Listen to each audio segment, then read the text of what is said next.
Hey, thanks, Ben Griff. Saturday, August 5th, 2023. We're wrapping up sessions here in the Woodgym Saturday morning. Man, I got a special guest today.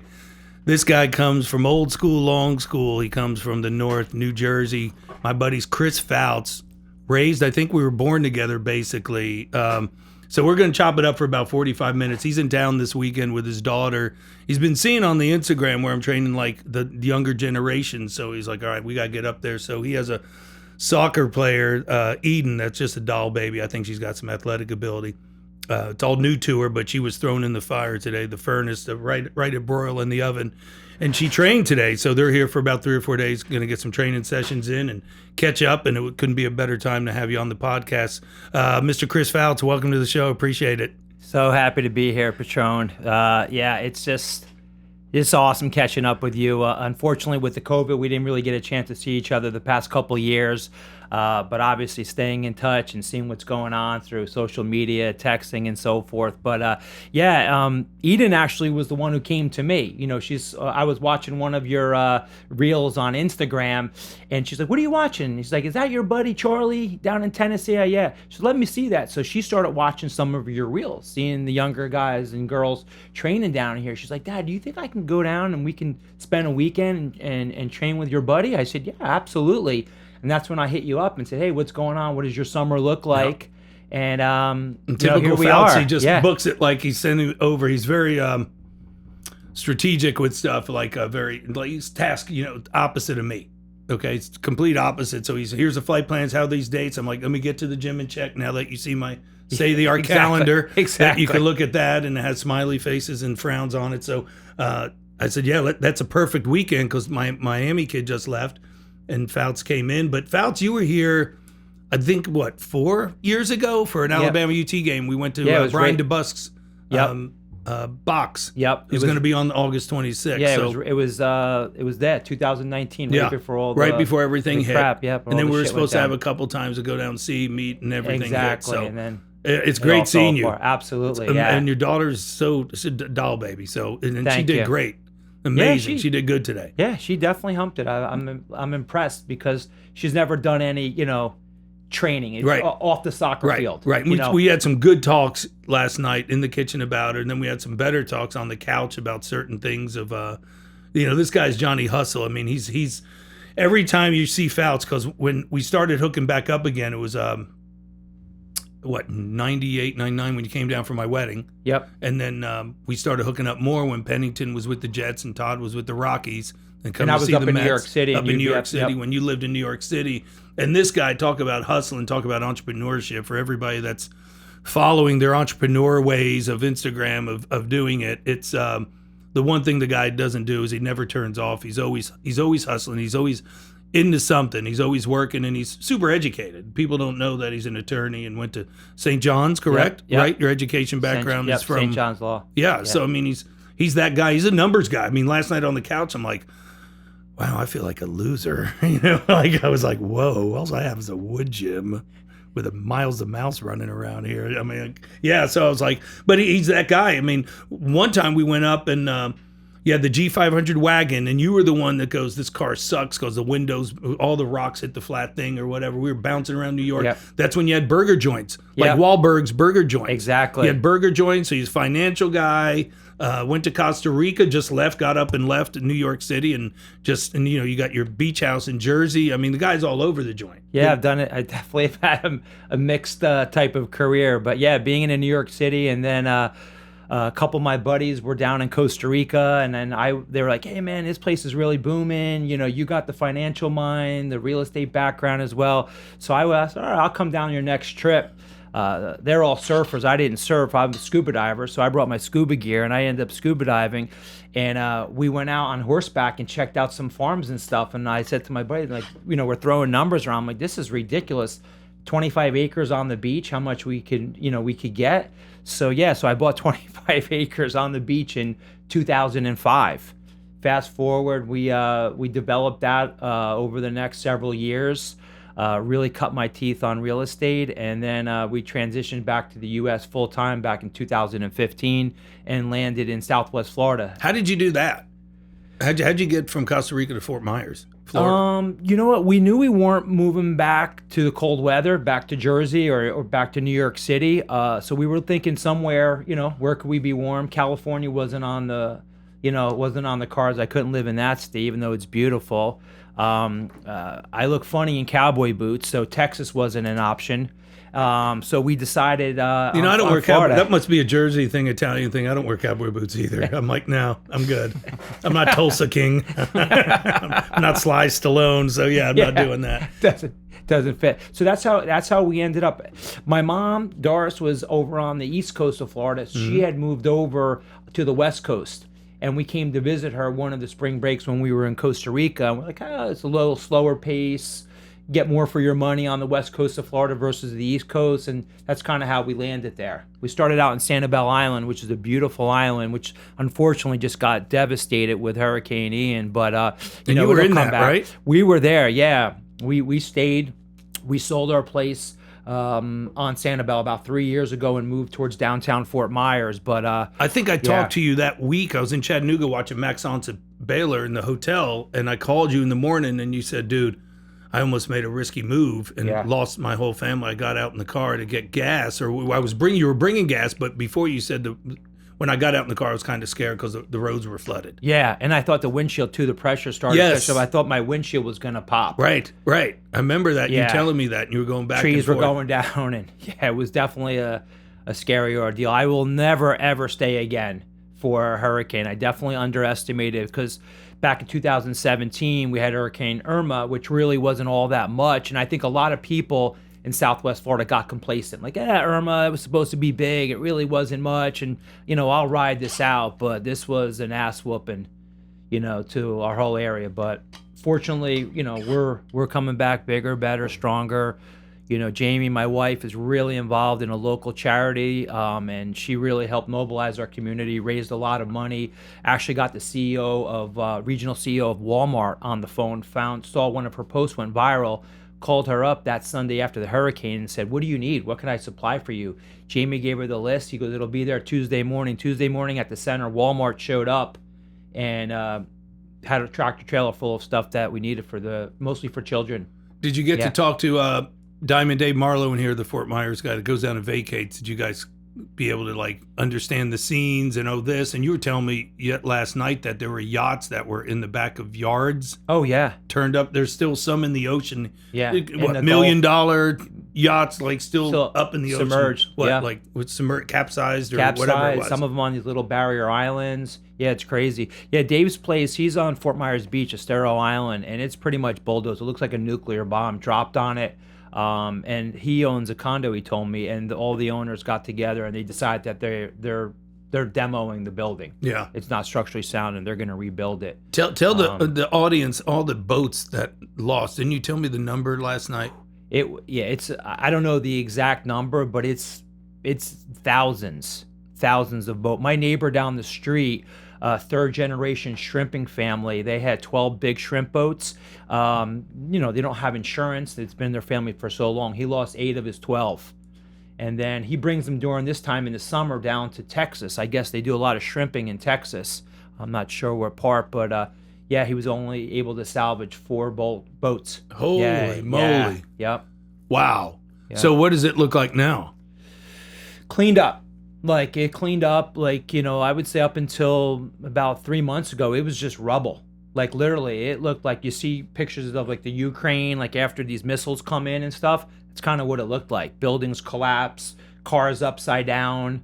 It took a long time for FEMA. Did you have to move out for a minute, move away? Fortunately, our neighborhood where we lived, it was a newer built house. So we were built in 2016. So we were to the new elevation. Got it. So we didn't get any flooding. It got right up to our garage, and it stopped. And we lost pool cage, minor stuff compared to our neighbors and stuff. Yeah. I tell you, Fautz is the type of guy that we started this podcast, Ben, 5 years ago? It was a long time ago we started this podcast, and we did it for the type A personalities, the Woodgymmers that came in here and who they were, and the Harrisons, the Jimmies, and everybody, the Marlows, the Sims, everybody that gets after it.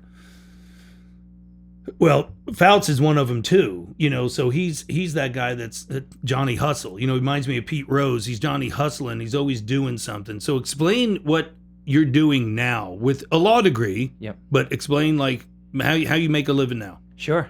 Yeah, totally, transform myself.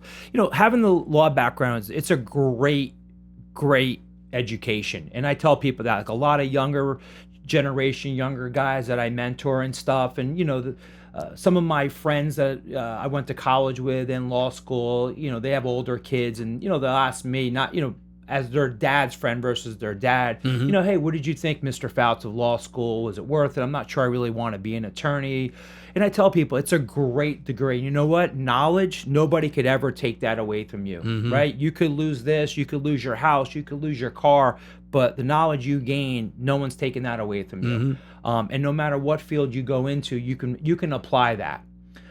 So I've been doing real estate. So the Costa Rica really kind of launched me into the real estate full time, developing, doing that. I had done some real estate transactions before as an attorney, closings. I had some clients, using my law degree, helping represent them with some investment properties and so forth. So I cut my teeth a little bit on that as an attorney, and then really got into it on the development side in a foreign country. Learned zoning, developing, infrastructure, learned Spanish. I speak pretty fluent Spanish now. So fast forward, we sold out the project. Fortunately, we were able to ride out the recession because by the time we were ready to start going vertical with our development, 2008 into 2009, Goldman Sachs went under, and then we had the financial crisis. And fortunately for us, I was supposed to take a puddle jumper over in the fall of 2008 to sign with HSBC to get our construction loan. And the planes there, they only fly by line of sight. They're not instrument certified. It was a rainy, cloudy day. So they end up canceling my flight because they're like, we can't fly. So I ended up putting my flight back on hold, not going to the capital to go meet with the bankers that were giving us the loan. It was the best cloudy day that ever happened to me, because had I signed that loan and took that money and started building, we would have bankrupted our development, because nobody was buying condos in Costa Rica in 2009, 10. So I was like, at the time you didn't see it. I didn't see it. Yeah. And then one of my partners, who was a hedge fund guy, called me up. He's like, you didn't fly and sign that, did you? Last week. I said, no. He's like, it's going to get worse. And he was kind of, forbearing, like, glad you didn't. Don't sign, hold off on it. So fast forward, got back to the States full time. We have our house in New Jersey. We always spent our, 4 or 5 months there, going back, during the time when we spent in Costa Rica. So always kept my finger on the pulse, with my contacts, friends, people, business associates and stuff like that. So fast forward, when we made the move full time back to the States, landed in Southwest Florida, 2015, I was kind of figuring out what I'm going to do.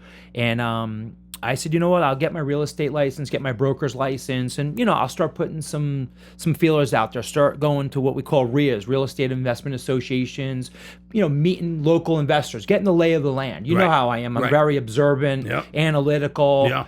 So I was kind of, asking questions. But not a real estate agent. You're not showing houses. No, for myself. I got my license so that I can do my own deals. I can represent myself. I can get access to the MLS system, whether it was commercial, residential, but really for my own self, my own portfolio, and my own few clients that I work with, investors. So really kind of the first year, just kind of learning the land. It's a new area. I didn't know this road and this town. So you transitioned that way from Costa Rica. I guess what I'm getting at is, like, how did you go, and I think I want to start flipping houses?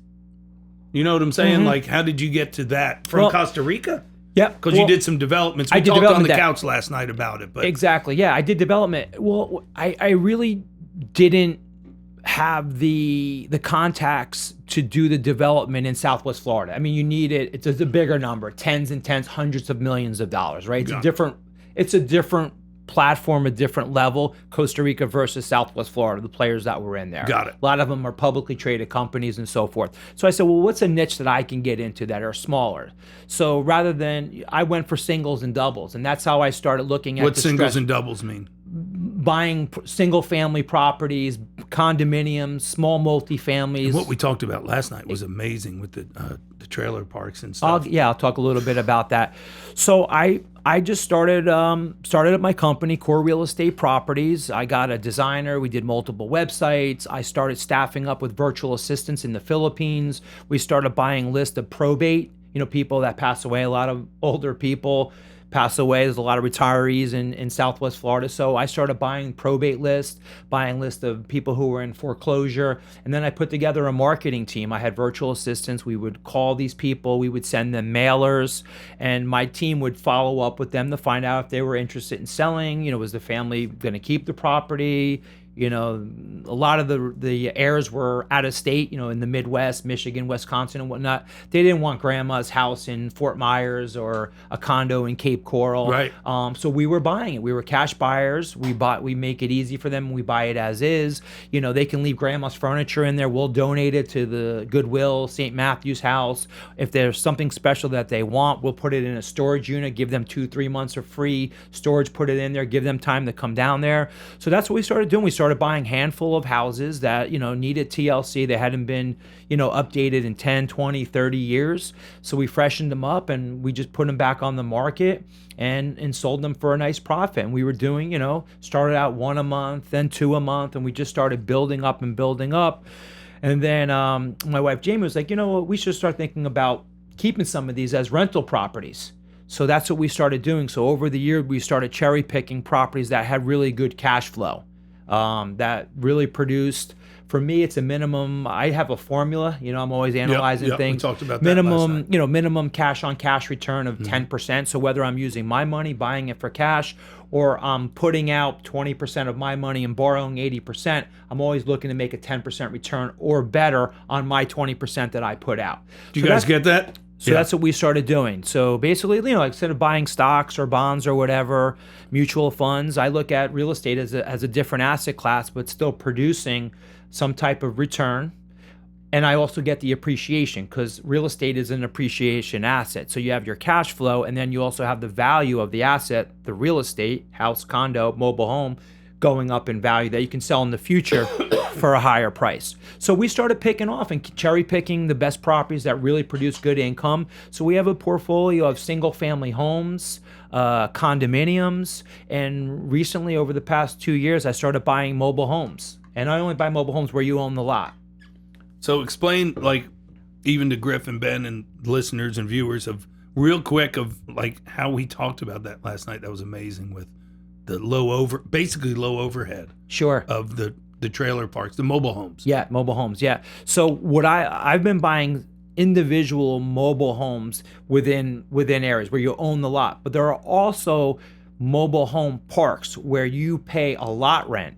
You bring your own mobile home, or they have a mobile home on there, or a manufactured home, and you're renting it, but you own all the lots.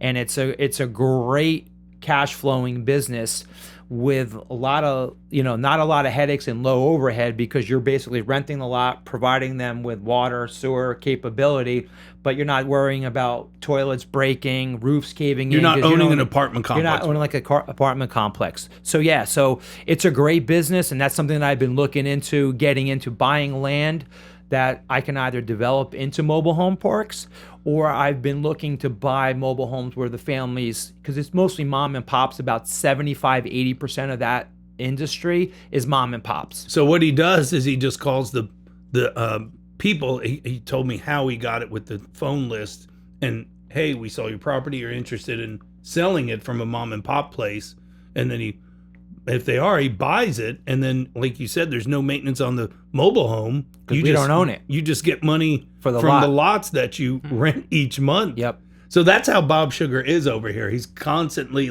he's always been a numbers money guy. Always. And I would say it came from your mom was a very smart lady. I mean, I always know my father was always talking about how smart, and then your dad was always he's a hustler. He's a hustler. Yeah. So you got the best of I did. what it was, and we'll talk about his success of what that really takes compared to being lazy and doing what Fautz is talking about on doing the things that other people don't want to do, including some people we talked about that were close to both of us. Yep.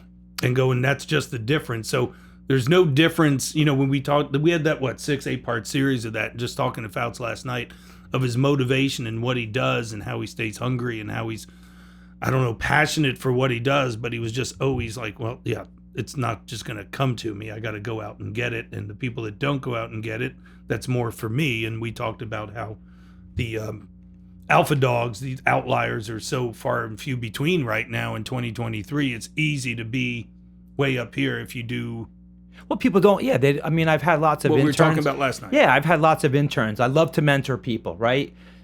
I don't have a scarcity. I don't have a. Tell them about the public speaking. Yeah, when so you go to those conferences and you speak. Absolutely. And you give your information. Yeah, a lot of people, they have a scarcity mindset, right? This is my pie. I need to get my pie. You know, a lot of people don't see the pie is as big as this table. That there's plenty to go around.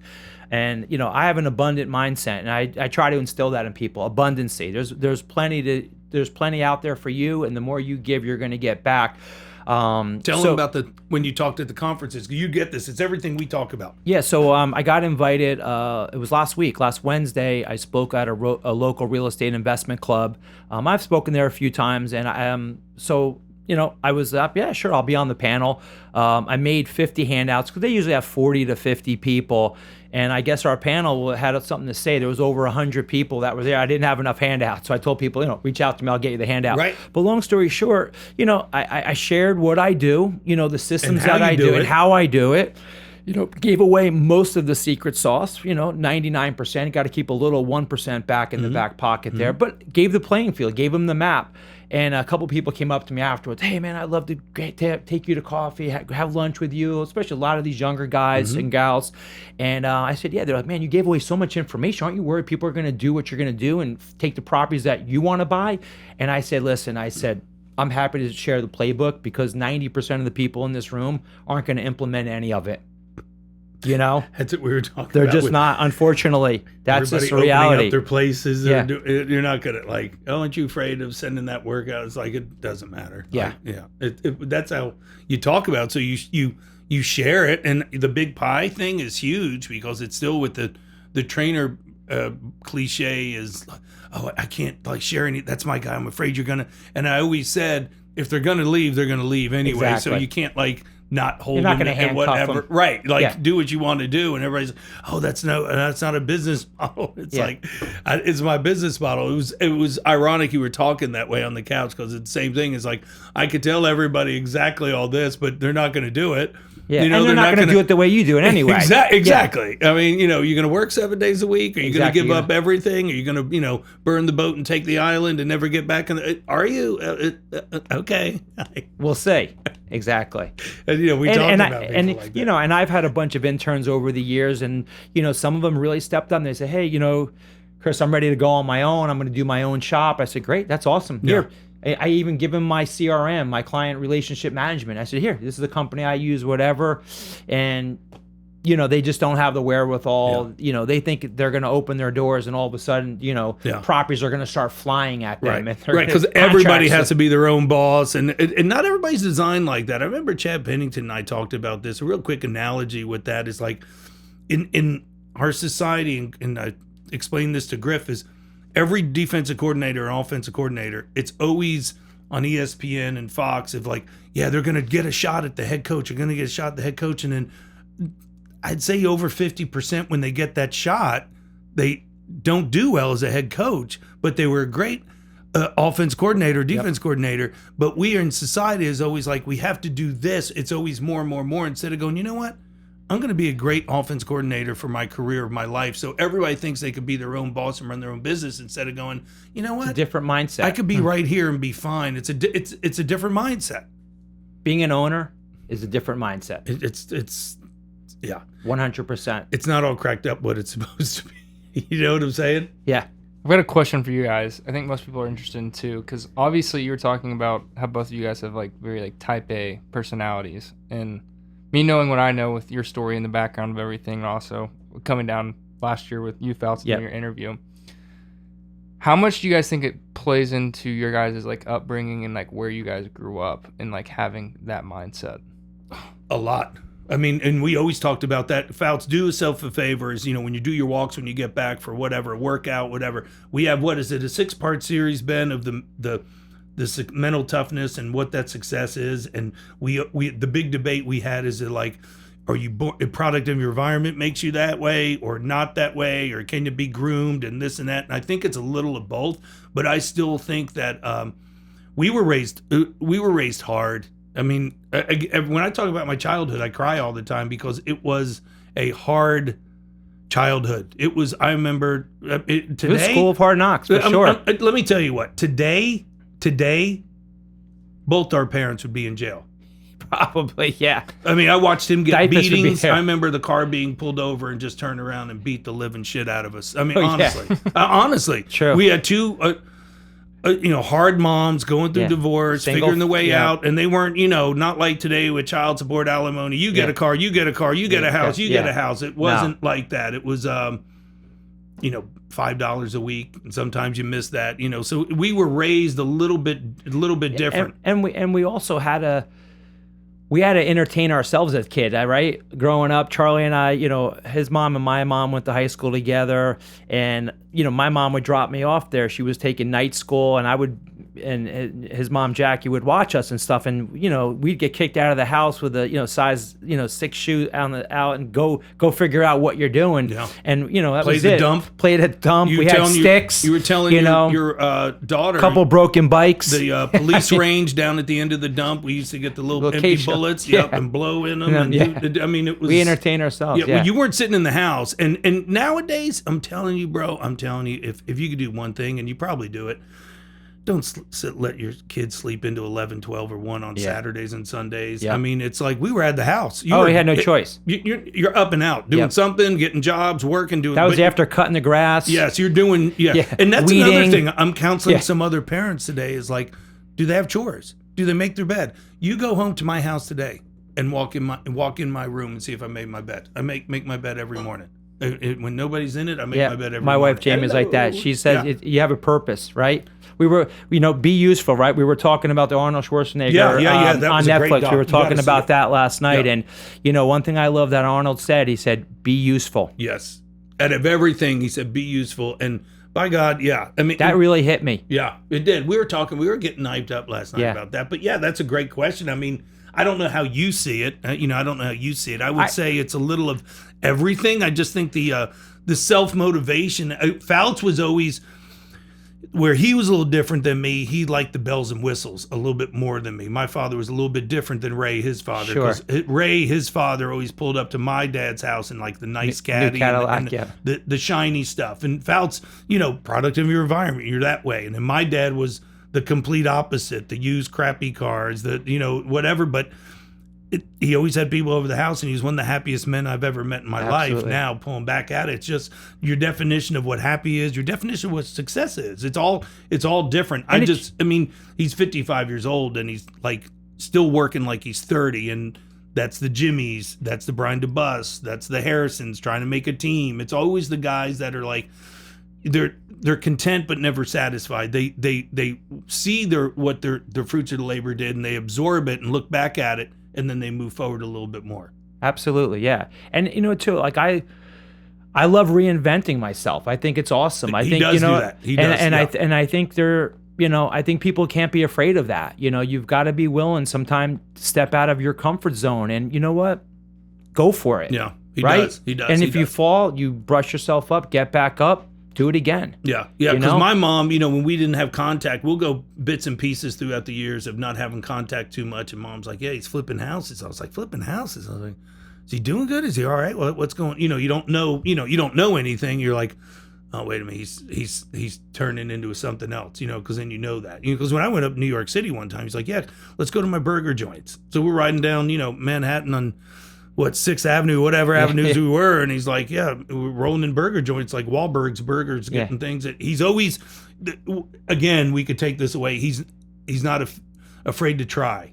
failing and getting after it and going for it and go, hey, that didn't work, but let's go. Like that's a real businessman of not trying to get out of anything. Does that make sense? Yeah, I admire you for yeah. that, and I probably don't tell you enough of that, but it's like you're always on the go. Like he never sits still. Like it's like that today. Today's full. It's like we'll go to downtown and we'll go eat a kava. Then I come back here at 2, and from 2 to 3 I'll be there, and he's gonna be at the house, and he's probably just gonna be on the calls, looking at work, doing stuff, and then we're on for everybody coming over at 5 and eating and doing that, and he never turns off either. I don't know. I mean, Griff, that's a great question. I would say it's product of environment. I really do. I still go back from that. I mean, I think so too. Like I remember, like, we grew up in small little towns in New Jersey, really blue collar. And, I always said to myself that I really want more, and it wasn't like, the financial side of it. I just said, I want more. I want to see the world. Like, I was the first person ever to go away to a 4-year college. I was the first person in my family ever to graduate from law school, take the bar, get admitted to New York, New Jersey bars. And for myself, I always kept raising the bar. Like my mom or dad never had to ask me, let me see your report card. Same. What do you get? Yeah. Let me see they knew that I tried my best. Like, they but knew. You were smart. I mean, you were A's. You had to be all A's. But I worked at it. Like A's didn't come. Like I was. What was your GPA in high school? Probably like a 3.6. Yeah, 3.7. But I worked. I was probably a 3.0. Like my natural. Yeah. I'm probably a 3.0 student, but I outworked people to get to a 3.5, 3.6, make the dean list in college. Yeah, he's a Johnny Hustle guy. Yeah. You know what I'm saying? Like if you give him a test, like I said, I said, those dates work.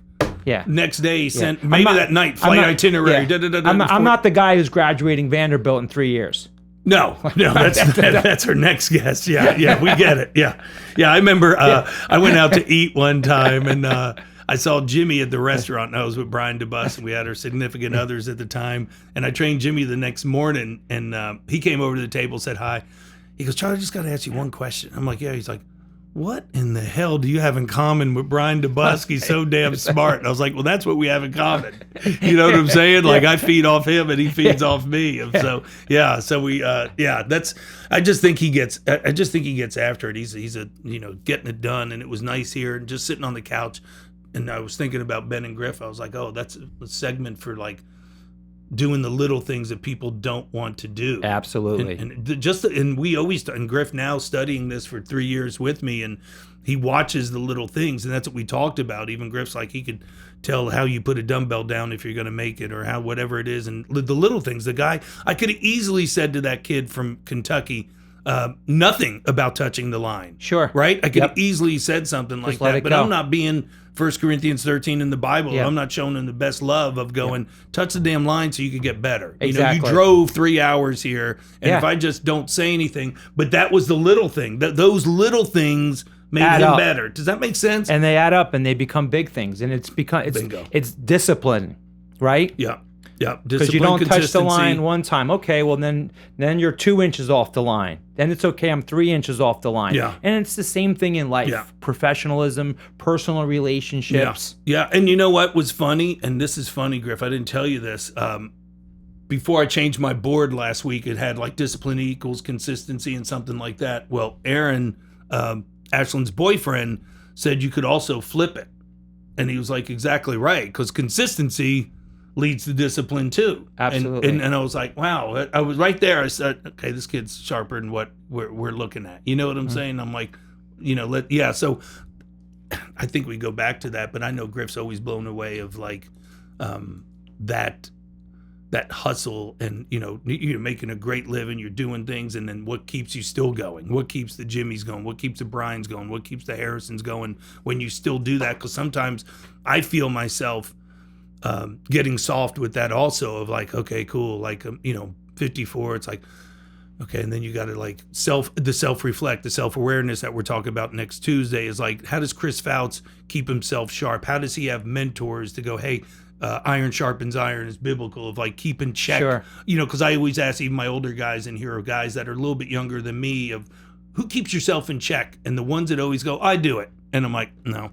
Yeah. No, you need you need your friends to call you out. You Yeah. need your friends, your people around going, hey, you need to step up on this. And Griff does a great job. He'll call me about every 2 weeks and ask, hey, tell me how I'm doing with everything. Yeah. Since I'm 26, 27, you know? I'm fortunate. I have a great life partner. My wife, Jamie, and I, we've been married for, since 2008. We just celebrated our 15th year anniversary. So she definitely keeps me in check, and she's my better half, and, she'll keep me up and up. And one thing too that my wife has taught me, which I have a hard time doing, is celebrating the wins. Yeah.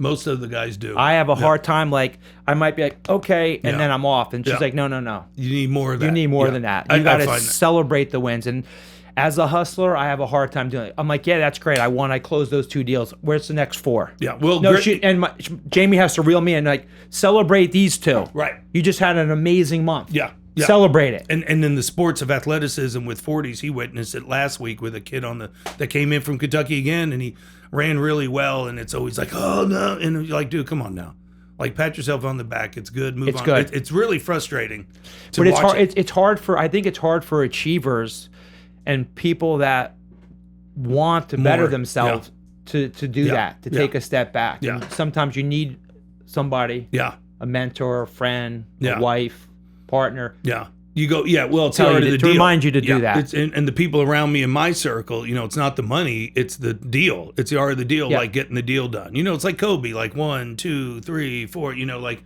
okay, it gets contagious. Yeah, They it wasn't like the taste. Yeah, it wasn't even. I might have made X amount on those 2. It wasn't like, oh, I made that. It was more of like, all right, 2 more under the Yeah, belt. yeah. It wasn't. It was X amount of dollars Yeah. under the belt. Yeah, and then I'm not- what is every businessman? And I know Brian said it, and I'll make sure I remind him to say this August 26th. I'm like, how do you know when enough's enough? He goes, oh, it's enough's enough is when you just want a little bit more. And he It's always true. went like that, like it's just a little bit more, and that's what you keep chasing. Because he's retired 2 or 3 times, Yeah.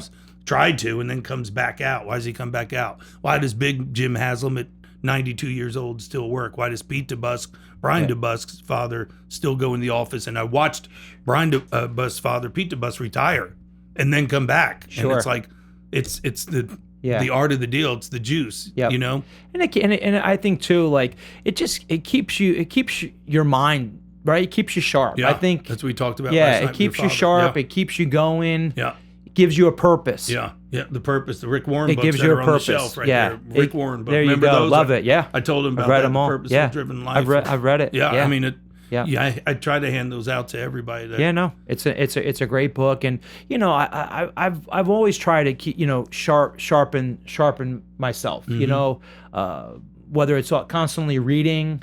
I love to read different books, different people in different fields. I'm a big fan. I've done Tony Robbins, a bunch of his, Yep.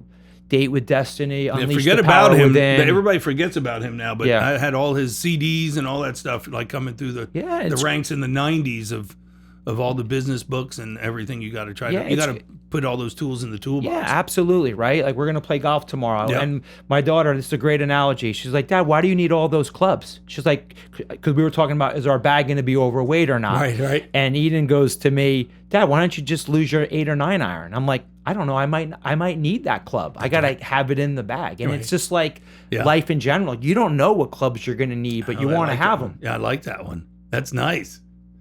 Hell yeah. So yeah. yeah, so All that's right. yeah. Yeah. All right. I'm wrapped up. I got it. I got a good full of it. I got 48 more hours of Fautz. Yeah. When do you Very leave? good. Monday morning? Monday morning. Yep. So we Yeah. got. And then we definitely got to hook up sometime. We do need to probably do a Harrison Smith game. I was telling Griff because we got. We tried last year, but then the hurricane hit. Yeah. I was gonna meet you in Miami. That's right. Oh Because my Minnesota gosh. came Yeah. into Miami. Yeah, you had a place on hurricane. Ocean Drive or something. Yeah, my We were gonna- buddy has a condo over there. Yeah. And Fauci's like, yeah, let's go Wednesday through Sunday. I'm like, hold on, soldier. So- Like, you got money that makes money without being there. I got to be there. And I figured it out. I was like, I didn't figure it out. I was like, that was my flaw. But Passive income. Yeah, so let's get to a game Takeaway. this year. And Yeah, that'd be stay great. I would love that. And work with Eden a little bit more. That'd Yeah, be fun. she would love it. Yeah, thanks for having good us, girl. and thanks for giving her some pointers. And that's what I told her. She's like, well, I'm not there. I said, listen, Charlie's going to give you. You're going to walk away 1 or 2 takeaways, and you know what? It's going to help you Yep, improve. Yep. And then That's we all can come you- back up and do Yeah. some virtuals and all Exactly. types of stuff. So we'll keep it on. Yeah. Man, Chris Fouts, my man from Love you, Jersey. buddy. Man, it's been a long Love you. 54, 55 years. Yeah. getting our beatings from New Jersey, man. So, hey, we're still standing. I wouldn't trade him for anything. Bro. Me neither. All right, I love you. Love Have you a great too, bro. weekend. Thanks, buddy. Yeah, all right. Bye.